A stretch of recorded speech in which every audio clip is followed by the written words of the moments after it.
안녕하십니까. 반갑습니다. 자, 오늘은 지난 시간에 이어서 이제 초기 경전에 나오는 공에 대한 말씀을 좀 더 디테일하게 한번 들어가 보도록 하겠습니다. 여러분 이제 그 니까야에 보면은 이 이제 그 공사상에 대해서 매우 중요한 경전이 두 개가 이제 있습니다. 그게 뭐가 있냐면 이 맏지마 니까야에 보면은 이제 공에 관한 짧은 경, 그리고 바로 공에 관한 긴 경, 이게 두 개가 있어요. 그래서 이거를 한역으로 짧은 거는 이제 소공경, 뒤에 거는 대공경 이래 가지고 있는데, 제가 이제 지난 시간에 말씀드렸지만 이 공의 공심해탈, 공심삼매 이런 것은 철저하게 수행, 즉 그 차원에서 이제 나온 말씀이라고 그랬지 않습니까? 그죠? 이제 무아사상하고도 이렇게 연결이 되어 있는데, 그래서 이제 공에 머무를 때는 그 마음이 어떠한 것입니까? 뭐 이런 얘기를 제가 지난 시간에 이제 말씀을 이렇게 드렸었어요. 자, 그러면 오늘은 여러분들이 별표 100개 치셔야 됩니다. 너무 멘트가 올드하죠, 그죠? 죄송합니다. 자, 별표 100개 치시고, 자, 이 공사상에 있어서 이제 중요한 이 초기 경전에 나오는, 왜냐면 우리가 공 이름은 늘 이제 반야경, 뭐 금강경 이렇게만 생각하는데, 바로 이 초기 경전류에 이제 나오는 이 공에 관한 짧은 경이 소공경, 거기에 대한 내용을 한번 보시겠습니다. 거기 보면 이제 뭐라고 되어 있냐면, 이제 아난다 존자가 부처님께 이렇게 이제 여쭤봅니다. 부처님이시여, 저는 부처님께서 어느 날 아난다여, 나는 요즘 공에 자주 머물러 있다라고 말씀하시는 걸 제가 들었습니다. 그러니까 부처님께서 아난다 존자에게 아난다여 그러하도다, 나는 요즘 공에 참으로 자주 머물러 있구나. 지난 시간에 제가 뭐 공에 머무른 뭐 이런 걸 말씀 이제 간략하게 말씀드렸었어요. 여기서 바로 이제 공과 불공, 즉 공이 아님이 뭔지에 대해서 부처님께서 설명을 해주세요. 그러니까 이거를 보면은 우리가 지금 알고 있는 대승적 관념적인 어떤 공사상하고는 조금 달라요, 이게. 물론 여기 나오는 말씀이 후대 이제 뭐 또 복잡해집니다. 뒤에 이제 뭐 유가행 유식학파에 가서 이제 공의 의미가 뭐냐 이런 거 할 때도 굉장히 이제 이 지금 이제 제가 이제 말씀드릴 요 부분이 이제 많이 이제 영향을 끼치게 되는데, 그래서 부처님께서 계속 이렇게 말씀을 하십니다. 아난다여, 이 수행 장소에, 이 수행처에 코끼리, 소, 말 등은 공하고 금, 은, 뭐 동, 도 공하고 남자와 여자의 모임도 공하지만 비구 승가라고 하는 공하지 않은 하나가 있구나. 이렇게 말씀을 하세요. 이게 무슨 말씀이냐면, 지금 이 수행처에, 아니면 제가 지금 이 촬영하고 있는 이곳에 코끼리, 소, 말은 없잖아요. 제가 말씀드렸어요. 공이라고 하는 건 쉽게 말해서 우리 제로 개념이고 결여되어 있는 뭐 이런 의미가 있다 그랬어요. 그죠? 여기서 공하다라고 하는 것은 없다라는 거예요. 근데 이 장소에 코끼리, 소, 말은 없어요. 금은 이런 것도 없어요.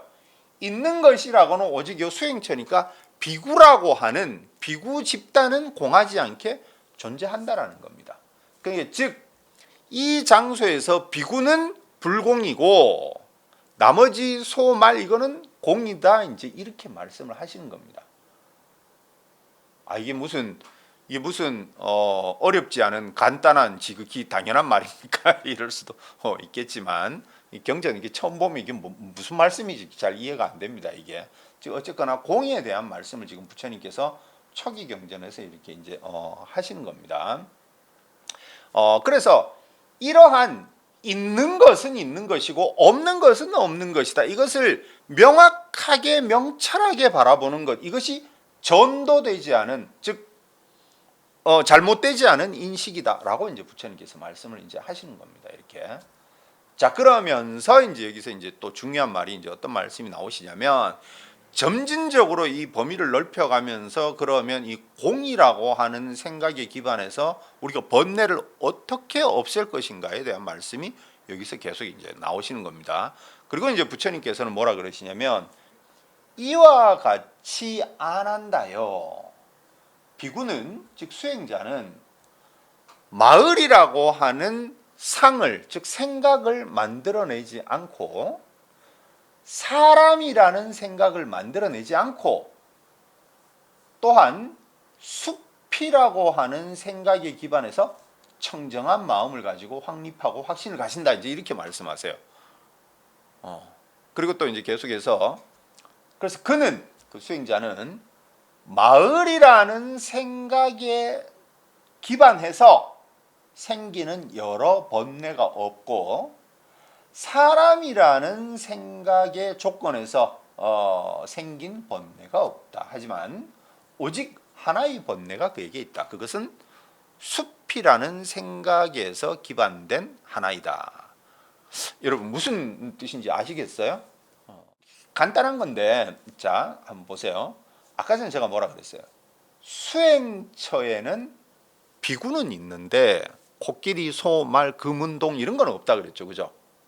그러니까 여기 계신 수행자는 불공인데 나머지는 공하다 이랬잖아요. 그죠? 그러면 비구가 수행자가 숲에 가서 지금 이 말씀은 뭐라 그랬어요? 숲에 기반한 하나의 생각만 있을 뿐이지 뭐 마을이다 사람이다 뭐 이런 거는 또 없다 그랬잖아요. 그죠? 그럼 지금 여기가 어디냐면 숲에 비구가 들어가서 이제 선정 수행을 하는 거예요. 옛날에 이제 다 고요한 곳에서 수행을 하시니까 그러면 이 사람한테는 숲이라고 하는 인식만 가지고 있으니까 어떻게 돼요? 마을이라고 하는 생각이 없으니까 즉 이 숲에는 마을이 없으니까 마을이 공한 거예요, 지금. 그리고 그 마을에 있는 사람에 대한 생각도 이제 없으니까 그저 지금 여기는 숲이라는 생각에 기반한 그 하나, 숲이라는 것만 불공이고 나머지 마을 사람이거는 공한 게 된다. 또 이렇게 얘기를 하시는 겁니다. 그렇게 되면 마음은 앞에서 말한 것처럼 제가 이제 지난주에 말씀드렸죠. 아주 그 감관과 어떤 그 피부색과 얼굴이 청명하고 맑아진다. 이제 이렇게 말씀하십니다. 그 지난주에 그걸 한번 보시면은 공성에 머물 때 참으로 너는 얼굴이 좋구나 뭐 이런 말이 있다 그랬죠. 그죠? 즉 그런 얘기가 나오는 거예요. 자, 그러니까 여러분 번뇌라고 하는 것은 뭐냐면은 존재하지 않는 것들에 대한 생각과 집착을 이렇게 번뇌예요. 존재하지 않는 것. 뭐 실제로 이제 그 인도말 망상이라고 하는 걸 실제로 보면 존재하지 않는 것에 대한 이제 생각인데 그 생각을 안 일으키면 그것이 마음이 청정해지는 거예요. 그러니까 이게 뭐냐면은 내가 마을과 사람에 대한 어떤 그 집착을 버리려면은 내가 인식론적으로 다른 생각을 해가지고 그 생각에 대한 공성을 깨닫는 거예요. 마을과 사람은 이 자리에 없잖아요. 그죠? 자, 그런데 이 경우에는 또 문제가 하나 남습니다. 뭐예요? 숲을 떠올리고 숲에서 선정에 들면은 마을과 사람에 대한 생각은 공한데 숲에 기반한 조건한 인연한 생각은 번뇌는 남는다고 아까 말씀하셨잖아요. 그죠? 다시 이제 그 말씀을 드리면 마을이라는 생각의 조건에서 생기는 여러 번뇌가 없고 사람이라는 생각에 조건한 기반한 번뇌는 없다. 그러나 이 사람에게는 오직 하나의 번뇌가 있게 된다. 그것은 숲이라는 생각에 기반한 하나이다. 숲은 남아있는 거야. 숲은 불공으로 남아있는 거예요. 여기서 바로 공과 불공의 의미가 뭔지가 일단 이제 나온다고 그랬잖아요. 그죠? 어떤 것이 결여되어 있는 것이 공이고 그렇지 않은 것은 이제 불공 이렇게 되는 거예요.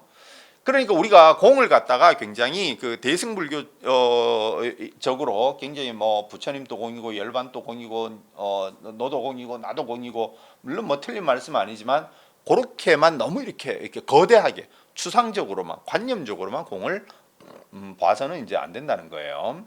그거는 이제 우리가 그 반야심경에서 그 유명한 반야심경에서는 뭐 당연히 이제 부처님의 사성제도 공이고 그다음에 12지연기도 다 공이고 뭐 이런 말씀이 쭉 나오시는데 그것은 대승의 또한 어떤 방법론인 거지 그걸로만 우리가 공을 자 이제 봐서는 안 된다는 거예요. 자, 그럼 계속해서 한번 이렇게 이제 보죠. 자, 그러면 아까 전에 숲에 대한 번뇌는 남아 있다 이랬지 않습니까? 그죠? 그러면 이 숲에 대한 번뇌도 없애야겠죠. 그죠? 그럼 그걸 또 어떻게 없애느냐? 이 숲에 대한 번뇌가 남아있는 수행자에게는 계속해서 공예관법을 계속 이제 부처님께서 말씀하십니다. 이번에는 대지, 이 거대한 대지에 대한 이제 상을 이제 설하시는데 뭐라 그러시냐면, 마치 우리가 이제 소가죽을 100번 두드리면 소가 아주 주름도 없이 팽팽하게 잘 펴지듯이 어떤 울퉁불퉁한 거나 어떤 강과 골짜기 뭐 이런 가시덤불 뭐 이런 게 없는 오직 대지 하나에만 집중을 하면 또 어떻게 돼요? 숲에 대한 번뇌를 없앤다, 이제 이렇게 나옵니다. 아까 숲에 대한 생각으로 마을에 대한 생각을 없애듯이, 그러면 숲이라고 하는 것은 이제 대지에 대한 생각을 함으로 인해 가지고 또 이제 숲에 대한 생각을 이제 없애는 겁니다. 수행자는 참으로 거기에 없는 것은 공하다라고 관찰을 하고, 이번에는 숲이 없다라고 관찰하니까 숲이 공이 돼 버리겠죠, 그죠? 남아 있는 것은 존재하므로 이것은 남아 있다라고 명확하게 관찰을 한다. 이와 같이 안 한다요. 수행자에게 진실되고 전도됨이 없고 청정한 공의 경지가 생긴다. 이제 또 이렇게 말씀을 하십니다. 자, 그럼 여기에 이번에는 또 어떤 문제가 남겠어요? 아까 전에 마을, 그다음에 사람, 그다음에 이제 숲에 대한 번뇌는 또 없앴잖아요, 그죠? 그럼 지금 또 남아 있는 건 대지를 기반한 번뇌는 또 남아 있겠죠. 복잡한 생각들은, 그죠? 그러면 어떻게 돼요?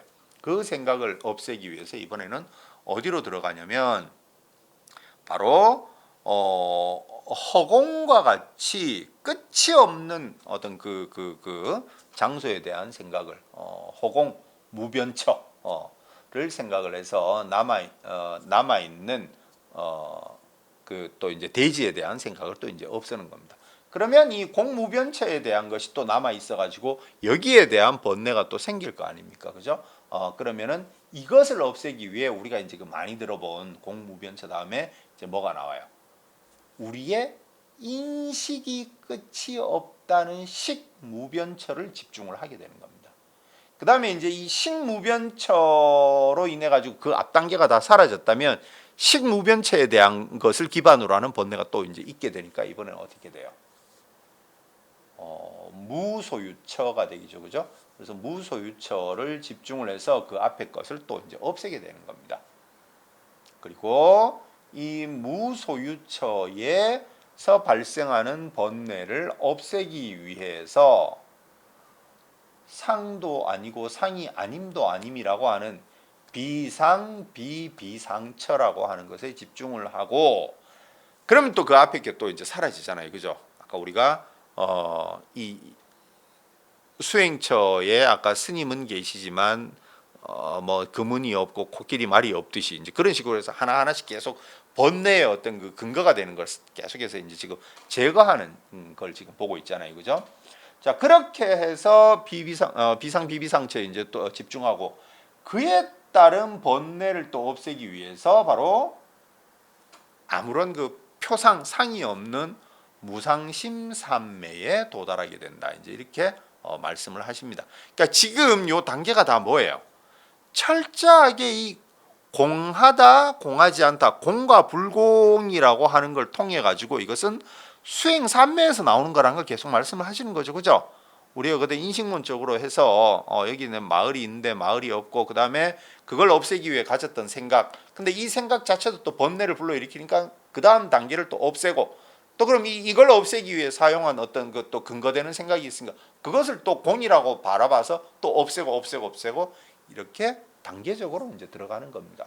그러니까 여기서도 우리가 알 수 있듯이 공이라고 하는 것은 제가 계속해서 말씀을 드립니다만 단순히 어떤 이론 사변의 산물이 아니라는 거예요. 이거는 수행 삼매를 통해서 이제 이거를 경험하게 되는 겁니다.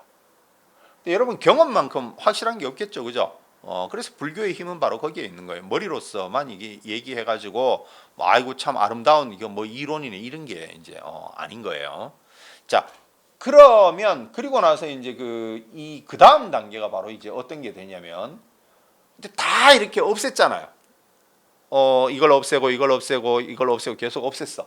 근데 마지막 남아 있는 게 이제 뭐가 남겠어요, 여러분? 그러면 그러한 뭐 공무변처, 식무변처, 그 뭡니까 비상비비상 뭐 무소유처, 비상비비상처 이 모든 걸 경험하는 나의 신체는 있잖아요. 그죠? 그럼 내 신체라고 하는 건 뭐예요? 결국은 나의 그 감각 기관을 통해서 바깥 대상과 상호 이렇게 작용하는 이 신체는 남아 있게 되잖아요. 그죠? 그래서 이제 마지막 단계에서는 이 남아 있는 내 신체에서 발생되는 어떤 그러한 것까지 이제 보게 되는 것. 이렇게 해서 계속 점차적으로 이제 오는 거예요. 아니 여러분, 우리가 그래서 깨달음, 불교에서 우리가 깨달음 이런 걸 자꾸 얘기할 때 우리가 다른 종교의 이미지를 자꾸 너무 가지고 있어요. 뭐 위대한 존재 이러면 뭐 저 하늘에 제가 자주 쓰는 말이긴 한데 뭐 구름 타고 하늘 날아다니고 뭐 이런 거 있잖아요, 그죠? 저 뭐 우주를 창조하고 뭐 이렇게 그런 이미지를 자꾸 가지고 있는데 불교에서 깨달음이라고 하는 것은 여러분 부처님께서 마지막 열반에 드시기 전에 어떻게 됐어요? 그 육체가 노쇠함으로 인한 괴로움을 말씀을 하십니다. 그 육체가 있기 때문에 생기는 그 육체의 아픔은 어쩔 수 없는 거예요, 그거는. 그리고 그 잘못된 그 공약물 드셔가지고 물론 뭐 거기에 대한 해석도 여러 가지가 있지만 또 아파하시고 그 다음에 이제 이미 육체의 이제 그 신체 그 연세도 오래되셨기 때문에 그 노쇠함에서 오는 그 괴로움이 있어요. 그래서 부처님께서 마지막 그 저기 이제 열반에 드시기 며칠 전에는 그 이제 유행을 하시면서 제자들한테 그런 표현을 하시거든요. 나의 몸도 이제 이게 너무 이렇게 노쇠했구나. 그래서 막 부처님께서 힘들어하시고 이런 게 있어요. 그러면 이건 여러분 다른 종교에서 보는 어떤 위대한 초월자, 신이 뭐 어디 여러분 신이 어디 아프다 이런 얘기 들어보셨어요? 신이 아파가지고 아유 얘들아 내가 몸이 너무 아프다. 뭐 이런 건 우리가 잘 못 봤잖아요, 그죠? 아니 없죠. 그런 게 있을 수가 없죠. 신이라고 하는 거 절대 무결한 존재인데. 근데 불교의 깨달음은 그게 아닌 거예요. 우리의 인식, 우리의 마음 움직임을 쫙 봐가지고 공과 불공을 명확하게 구별을 해서 쭉쭉쭉쭉 해서 공하지 않은 것에 대한 것은 또 다른 것으로 공하게 보고 해서 결국은 공하게 봐서 마지막 내가 지금 살아 있으니까 내 육체로 들어오는 어떤 그런 것은 이제 남아 있다라는 것도 이제 이렇게 보게 되는 거죠. 그것이 바로 불교의 깨달음인 겁니다. 그래서 불교가 참 위대하고 어떤 그 다른 종교하고는 굉장히 다른 굉장히 현실적이면서 그 현실 안에 있으면서도 뭐 소위 말하는 어떤 초월적인 힘을 가질 수 있는 이런 게 바로 이제 불교의 힘인 것 같아요. 자, 그 다음으로 나오는 것이 바로 이제 대공경, 공에 관한 긴경이 바로 이제 연속돼서 이렇게 나오게 되는데요. 그래서 우리가 이 앞부분에 이 소공경에서는 말씀드린 것처럼 공과 불공을 명확하게 냉철하게 이제 이렇게 해서 있지 않은 것은 공이 되는 거고 있는 것은 이제 공하지 않은 불공이 이제 되는 것이죠, 그죠? 그렇게 해서 어떤 그 산매 속에서 이 공성에 어떻게 머무는가 하는 것을 이제 얘기를 한 거고, 그 다음에 이 대공경은 공에 관한 긴경은 뭐 분량도 물론 이제 더 기니까 이게 이제 뭐 대공경이라고 이렇게 하는데 여기서는 공성의 모습을 여러 상황에 맞춰 가지고 야 이것이 공성이야 이제 이렇게 설명을 이렇게 이제 하십니다. 여기 보면 시작을 이제 어떻게 나오냐면은 부처님께서 이제 카필라바투의 이제 그 정사에서 많은 비구와 대중이 이제 모여 살고 있는 것을 이렇게 보고 부처님께서 이제 뭐라 그러시냐면 이 모여 삶으로 인해 가지고 그 무리에서 주는 어떤 즐거움을 쫓게 되면 일시적인 해탈도 그렇고 영원하고 확고부동한 해탈을 구족하여 머무는 것이 불가능하다 이제 이렇게 얘기를 하십니다. 그러시면서 뭐라 그러시냐면 안한다요 형색을 즐기고 즉 육체를 즐기고 이에 대한 애착을 가질 때 육체는 변해가는 것이기 때문에 거기에는 늘 뭐가 따른다? 근심과 걱정과 고통이 일어나지 그것이 없는 그런 형색 육체를 나는 본 적이 없다 이제 이렇게 얘기를 하십니다. 그러니까 아까 전에 막 그 모여 살면서 그 복잡한 곳에 있게 되면 그 제대로 이제 수행이 안 된다. 이제 이 말씀을 이렇게 하시는 거예요. 그래서 안 한다요. 그러나 열에는 어떤 그 표상 상에 휘둘리지 않고 공에 머무르기 때문에 비군이나 왕의 대신이나 아니면 이제 이교도들 즉 외도가 찾아오면 이 열에는 열반으로 향하게 되고 번뇌의 원인이 되는 모든 법을 제거한 뒤에 이들조차도 열반으로 향하는 마음을 가지게 해서 그들을 돌려보낸다. 이제 이렇게 얘기를 하십니다. 공성에 머물러 있기 때문에 와서 사람을 물릴 때도 그냥 여기서 자 얘기 그만하자 이게 아니라 이 사람들도 열반으로 향할 수 있게끔 해서 돌려보낸다. 이제 이 말씀을 부처님께서는 이제 하십니다. 자, 그러면 여기서 이제 부처님께서 말씀을 하십니다. 그러면 어떻게 공을 증득하고 머물러야 하냐라고 하면은 바로 이제 앞에 제가 계속 말씀드린 대로 초선에 들어가고 그 다음에 이선에 들어가고 이제 이런 식으로 해서 이제 그 수행 삼매에 따라 가지고 공성에 이제 머무르게 된다는 것을 또 쭉 똑같이 그렇게 말씀을 이렇게 하십니다. 그래서 그는 안으로 공성에 집중하고 나의 마음은 공성에 대해서 청정해지고 그래서 그것을 확고부동하게 이제 가지게 된다. 여기서 참된 지혜를 가진 자가 된다. 이제 이렇게 얘기를 하십니다. 그리고 비구는 수행자는 우리가 많이 쓰죠. 행, 주, 좌, 와의 생활을 할 때 탐욕, 그 다음에 걱정, 번뇌, 그 다음에 불선법이 없게 되고 그 다음에 새 속에 여러 가지 어떤 그 복잡한 얘기를 피하게 되고 출세간에 관한 이야기만을 하게 된다. 그리고 안이비설신 5개의 욕망의 대상에 대한 탐욕을 버리게 된다. 당연히 오치원에 대한 어떤 그 생성과 소멸을 관찰하여 이 또한 그 아만을 끊게 되고 이것에 대해서 이제 바르게 알아야 된다. 이제 이런 말씀을 쭉 하십니다.